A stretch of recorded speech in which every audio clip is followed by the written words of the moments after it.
Hi everyone, this is Mansi Raturi. So जैसा कि आप जानते हैं हम पॉलिटिकल थियरी कर रहे थे। सो आज की वीडियो में मैं आपसे डिस्कस करने वाली हूँ obligation and legitimation. So without wasting more time let's get started.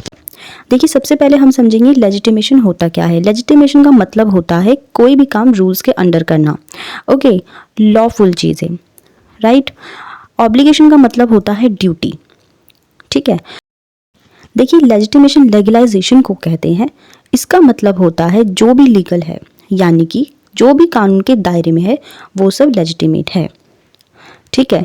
Legitimation is related to what is lawful, यानी कि स्टेट के अंडर चाहे वो कोई भी हो, चाहे वो कोई भी काम करता हो, कोई भी इंसान कोई भी काम करता हो, वो चीज़ें लॉफुल होनी चाहिए, कानून के दायरे में होनी चाहिए, ठीक है। देखिए, अब हमें पता चल चुका है लेजिटिमेशन क्या होता है। लेजिटिमेशन बेसिकली लॉफुल चीज़ों से रिलेट करता है। देखिए, जब हम बात करते हैं लेजिटिमेशन की, स्टेट की स्ट्रेंथ लेजिटिमेशन पर बेस्ड होती है, ठीक है। स्टेट की पावर को भी लेजिटिमेट करने की जरूरत होती है। देखिए, अगर किसी भी गवर्नमेंट को अगर टिक कर काम करना है, टिक कर सत्ता में रहना है, तो उसे क्या जरूरत होती है, लेजिटिमेट होने की। कैसे? मान लीजिए कोई भी गवर्नमेंट है, वो तरीके से काम नहीं करती, कोई भी पॉलिसीज निकालती है जिससे कोई भी खुश नहीं होता है, और कोई भी ऐसे काम करती है जो कि लेजिटिमेशन के बेस्ड नहीं होती है, तो पूरी जो सिस्टम है वो बिगड़ने लगता है, ठीक है। और लोग उन्हें पसंद नहीं करते। आपने देखा होगा जब इलेक्शन होते हैं, वोटिंग होती है, तो हर चीज़ एक तरीके से होती है। 5 साल बाद आप वोट देते हैं, आप अपनी मर्जी से गवर्नमेंट चुनते हैं, ये सब एक प्रोसेस में किया जाता है, ठीक है। सो बेसिकली लेजिटिमेशन सत्ता को एक कानूनी राइट बनाता है। कैसे? वो गवर्नमेंट को ऑथोराइज करता है कि वो लोगों पर रूल कर सके। देखिए, अब हम समझेंगे ऑब्लिगेशन होता क्या है। देखो, खुद को किसी कॉन्ट्रैक्ट, प्रॉमिस या किसी ड्यूटी में बांधने के प्रोसेस को कहते हैं ऑब्लिगेशन। ये किसी को कुछ काम करने के लिए बांधता है। So basically, obligations are not all alike. There are obligations of which we are conscious. For instance, not being in debt is an obligation of which we are conscious feeling in debt. On the other hand, in an obligation of which we may not be conscious, if, for example, a man is obliged by law to pay taxes, the obligation is no less real for his being unaware of it. If a man, to take another example, is liable for military service, he is no less obliged to accept and act upon the call for his being totally unprepared for its coming. इसका एक example ले लेते हैं। मान लीजिए आप कहीं जा रहे हैं और रेड लाइट वहाँ पे हो जाता है, आपको ट्रैफिक के रूल्स फॉलो करने पड़ते हैं, ये आपकी ड्यूटी है। अगर आप वहाँ पे रैश ड्राइविंग कर देते हो या सारे रूल्स तोड़ देते हो, तो वो क्या हो जाएगा, वो लॉ के अगेंस्ट हो जाएगा, जो कि बिल्कुल गलत होगा, ठीक है। तो आपकी कुछ ड्यूटीज़ होती है जिन ड्यूटी से आप बंधे होते हो, और जिन ड्यूटी से आप बंधे होते हो उसे ऑब्लिगेशन कहा जाता है, ओके। अब हम बात करेंगे पॉलिटिकल ऑब्लिगेशन होता क्या है। देखिए, पॉलिटिकल ऑब्लिगेशन वो होते हैं जो स्टेट की तरफ से जो भी रूल्स एंड रेगुलेशंस होते हैं वो एज अ सिटीजन आपको फॉलो करने होते हैं, और ये आपकी ड्यूटी होती है। मान लीजिए आप घर से बाहर जा रहे हैं, आप मेट्रो में ट्रैवल करते हैं या बसेस में ट्रैवल करते हैं, तो जब आप मेट्रो में ट्रैवल करते हैं, आपने देखा होगा चेकिंग होती है पहले, तब जाके आपको जाने दिया जाता है। तो आपको सारे रूल्स फॉलो करने होते हैं, और एज अ सिटीजन ये आपकी ड्यूटी भी होती है, ठीक है। Now we will discuss everything in details. First of all, what is legitimation? As you know, we had discussed already this topic. Legitimation is legalization. This means that what is legal is what is legitimate. And conversely, what is not legal, that is, what is not in accordance with law, established rules, recognized norms, is not legitimate. It is in this sense that legitimation is related to what is lawful. Literally, legitimation means to make lawful. To understand legitimation within the framework of the legal system is to know it in a very narrow sense of the term. In fact, legitimation goes beyond legistic connotation and includes a host of processes by which an action is deemed legitimate. These processes indeed are fundamental not only to the power relations in a society but to its economic, social, and belief systems. That the state's power is legitimate does not merely mean that it is lawful for the state to exercise power. It also means that its power is recognized by those on whom it is exercised. Now, legitimation and the state. The state's very strength is based on legitimation. The structure of power peculiar to the state has to be legitimately derived and evolved. The exercise of the power of the state also needs to be used legitimately. You know what? What it means is that all forms of state power require legitimation. If the state is to carry on its business with at least a minimum amount of consent from its citizens, and if the government is to survive, it requires legitimacy. In the absence of legitimation, or say legitimacy, how can the will of the state be enforced? Obviously, without legitimation of the state power, the alternative is the use of physical force, a terror to enforce the orders of the state. As you know, the state alone possesses power, the power to rule people, the power to administer public affairs, the power to establish social order, the power to protect the system. The state alone has the responsibility to safeguard the country and promote its interest. It is because of its performance of responsibility that the state has power. Power of the state is the necessary corollary of the duty it is supposed to perform. Power thus is the essential consequence product of the job the state is called upon to do. That the state has the power, that is, the lawful right of the state to use power, is what may be called legitimation. Legitimation involves the use of the power of the state legitimately ordained. One aspect of legitimation, thus, is the inherent lawful authority empowered to exercise power, which means the power of the state to exercise its authority, which the provision that it has the power, and more than that, the exercise of the power is legitimately authorized. Now, what is the difference between legitimation and legitimacy? If legitimation is what is lawful and if it is what it is related to the power of the state, and more specifically to the exercise of the power of the state and the way it ought to be used, or at least the way it is used. In this sense, the legitimation has much in common with the concept of legitimacy. What is true about the legitimation of a state is true about the legitimation of a state. It indicates basically the people's willingness to accept the state's claim to rule. The people would accept the claim of the state to rule them only when they regard the state to be legitimate. Nobody would obey the illegitimate state legitimation, and not delegitimation would induce obedience. Both legitimation and legitimacy have in themselves the element of people's willingness to accept the legal authority of the state to rule the people. Right?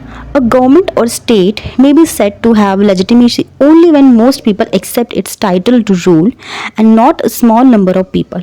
During a military rule, most of the people, in the absence of the right or resist such a rule, accept it and obey it. But it does not make such a military regime legitimate. Legitimacy appears only if the people accept the state's authority to rule without being forced. It is legitimation that creates legitimacy, and it is legitimacy that induces people to accept the right of the state to rule. Now, what is power, legitimation, and authority? Now we will see the difference between them. On one side of legitimation stands power, and on the other side stands authority. It is through legitimation that power is converted to authority. Authority devoid of legitimation is brute force. Legitimation makes power a lawful authority. It authorizes the government to exercise power as to rule the people. Without legitimation, no authority can lawfully exercise power. Authority possesses power because legitimation authorizes to exercise power. To put the whole argument simply, it may be said that a government is government only when it is legitimate. An illegitimate government is a contradiction in itself. A legitimate government is an authority insofar as it is legitimately authorized to exercise power. Power makes the government an authority after it is able to legitimize itself. Legitimation alone makes the government, state, a power. It is such a government that rules the people and extracts from the people their obedience. Right? Legitimation is the means through which power changes into authority, and thus a social order is established in the society. It is what makes the government rule over its people, and it is what makes the people obey their government.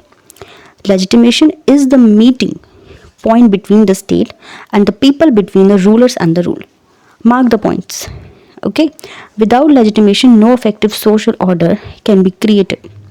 Disorder alone would prevail where power is exercised with no legitimation of authority. All systems of government seek obedience to the laws from the people only on grounds of legitimation, legitimacy. Now, what is the meaning of obligation? Obligation means the act of binding oneself to some duty, to some contract, to some promise. It is binding someone to do something. Obviously, it arises out of a sense of duty. That is why one may see an analytical connection between obligation and duty, the former having the same meaning as that of duty. To be obliged means to have a duty. An obligation can also be the act of obligating oneself or someone else. Okay, in such a case, a duty is the conception of some behavior as the object of an obligation. People are obliged to perform their duty. There cannot be an obligation without a will imposing a duty or an obligating will. Obligation one may see clearly is a two-way situation. It is a relational concept. It is used for a relation between individual persons. One is, for example, under an obligation to someone else. People are, or say used to be, greatly obliged to one another. It is used for a relation between a person and an institution, such as the government. To be under an obligation to someone may be to owe something, right? In case of an individual's obligation to the state or the government, what it amounts to is that the state or the government has corresponding rights over the individual, right? So understood, the concept of obligation includes if one seeks to identify its inherent implications and act of binding oneself to some duty. Second, a situation characteristics of a relationship and authority, say the government with assured rights over the individuals. Last one is the individuals agreeing to obeying the laws of such an authority. Clear? Now let's discuss the types of obligations, moral and legal. Obligations are not all alike. There are obligations of which we are conscious. For instance, not being in debt is an obligation of which we are conscious. Feeling in debt, on the other hand, is an obligation of which we may not be conscious. If, for example, a man is obliged by law to pay taxes, the obligation is no less real for his being unaware of it. If a man, to take another example, is liable for military service, he is no less obliged to accept and act upon the call for his being totally unprepared for its coming. Right? All our legal and political obligations obviously are obligations of which we are all aware of. What may be true about legal or political or both obligations may and possibly may not be true. With regard to moral obligation, there are moral obligations, right, that cannot come into existence unknown to the persons whose obligations they are. There are, on the other hand, other obligations which is of caring for one's parents in their old age and about which it may not occur to a person that it is an obligation to be attended. We may thus say about a moral obligation that a man cannot be said to have a moral obligation of which he is not aware. It is therefore the word duty that comes close to moral obligation, and it is the word obligation that comes close to legal, political obligations. Okay, duty speaks of our moral obligation. It should therefore not be concluded that duty and obligation stand opposite to each other. There is a measure of duty in obligation, and there is a measure of obligation in duty. Both are different. A duty demands an obligation to be attended, and an obligation expects a duty to be attended. Clear? Now let's see the difference between duty, obligation and conflict. Duty and obligation have much in common. There is hardly anything that separates the two. There is a clear analytical relationship between the two. Obligation and duty often have the same meaning. To be obliged means to have a duty. To attend to a duty means to perform an obligation. An obligation can also be the act of obligating oneself or someone else. In that case, a duty is a conception of some behavior as the object of an obligation. When one says that the people perform their duty, what we generally mean is that they are under obligation to commit an act. It is thus clear that there cannot be an obligation without a will imposing a duty or an obligating will. Obligations being of numerous sorts, there is a likelihood of these different obligations coming into conflict with one another. A more important question with regard to numerous kinds of obligations is where do we stand when various obligations conflict with one another? This is the main question. Are we to attend to a certain type of obligation and reject the other type?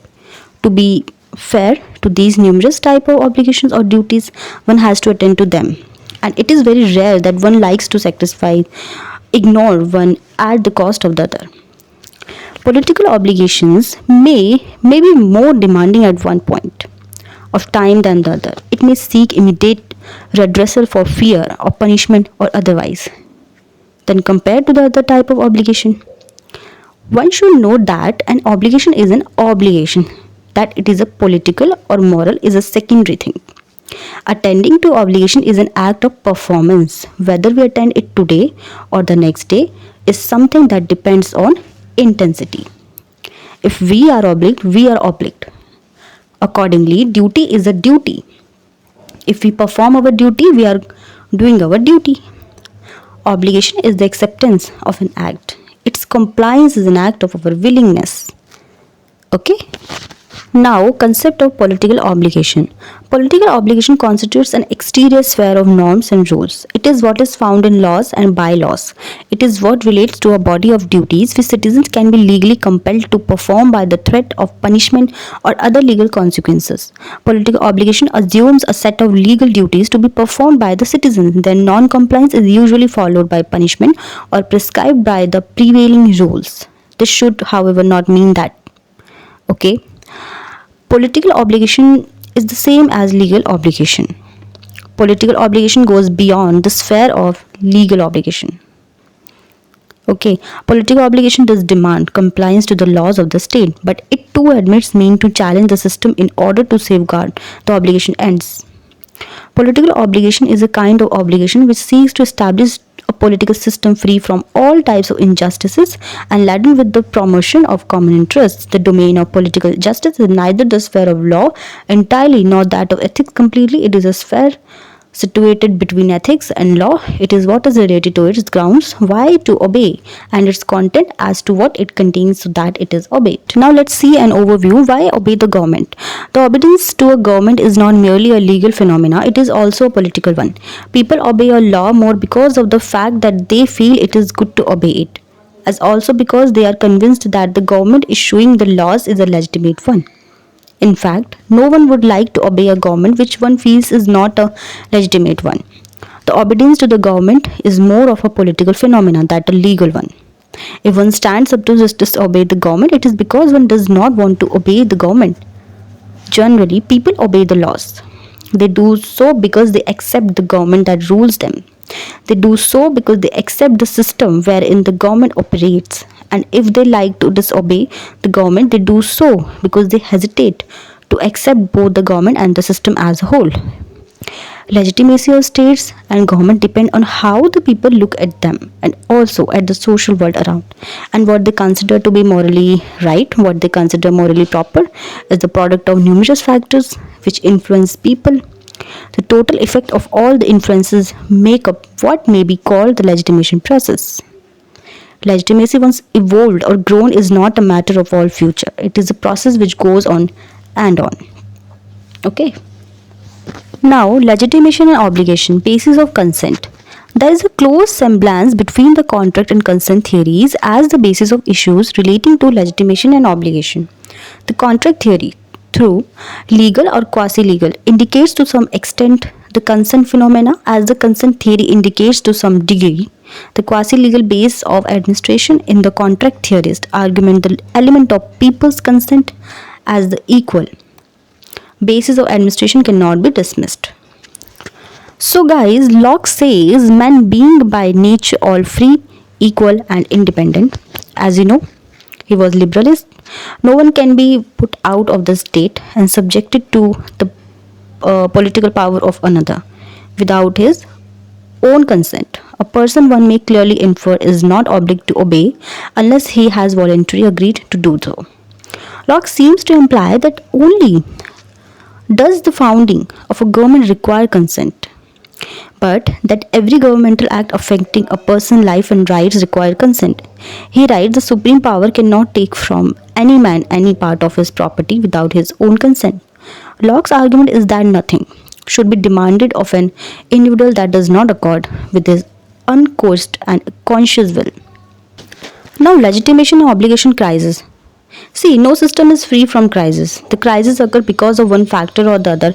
Because of the crisis, problems with regard to legitimation obligations spring up.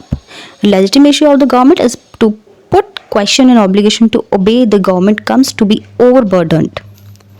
Right?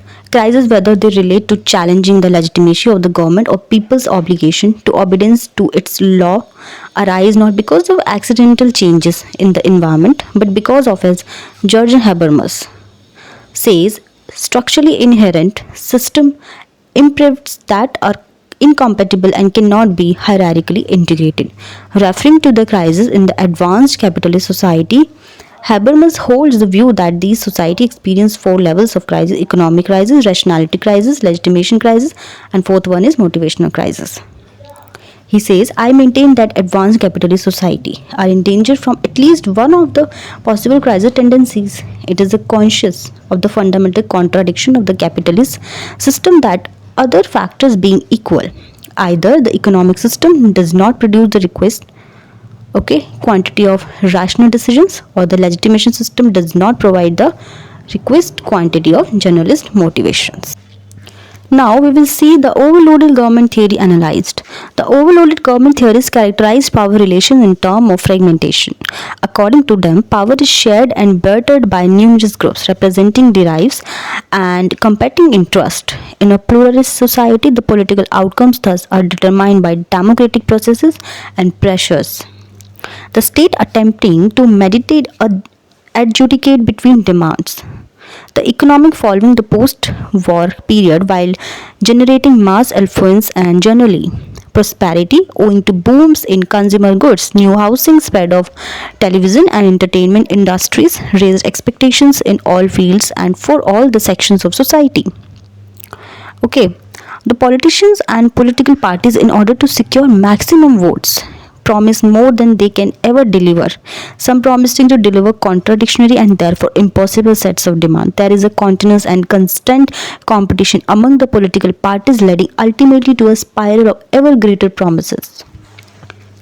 The state is pluralist societies proves a failure in providing a firm and effective management. It is unable to meet the cost of its program, which is designed to meet the ever increasing expectations of its people in order to obtain their vote. It is unable to arrest inflation, for its public spending processes never stop. Consequently, as the state expands, it destroys progressively the realm of individual initiative, where the space for free and private enterprise is lost. Now, the legitimation crisis theory analyzed. In contrast to the theory of overloaded government, the legitimation crisis theory, starting from the Marxist first, argue that while political parties compete for office in pluralist societies through the former rules of democratic and representative processes, their power is severely constrained by the state dependence on resources generated by private capital accumulation. The economy is so organized that there is a private appropriation of resources for things socially produced. Production is organized for profit maximization. Such an economy, the legitimation crisis theorists say, is unstable, where economic growth is usually and constantly disrupted by crisis. The state under such a system of economy cannot develop adequate policy strategies, resulting in a pattern of continuous change and breakdown in government policy and planning. The crisis and struggles of ground require extensive strife intervention. While the principal concerns of the state aim at sustaining and if possible strengthening the capitalist economy and managing class antagonism, it seeks to ensure the support of powerful groups, both the business community and trade unions. The state, in order to avoid crisis, both economic and political, takes up the areas of the economy and civil society. It also expands the administrative structures. Complexities increases the need for cooperation and the expanding economy. The state has to increase its finances so as to be able to meet the ever growing expectations of the people.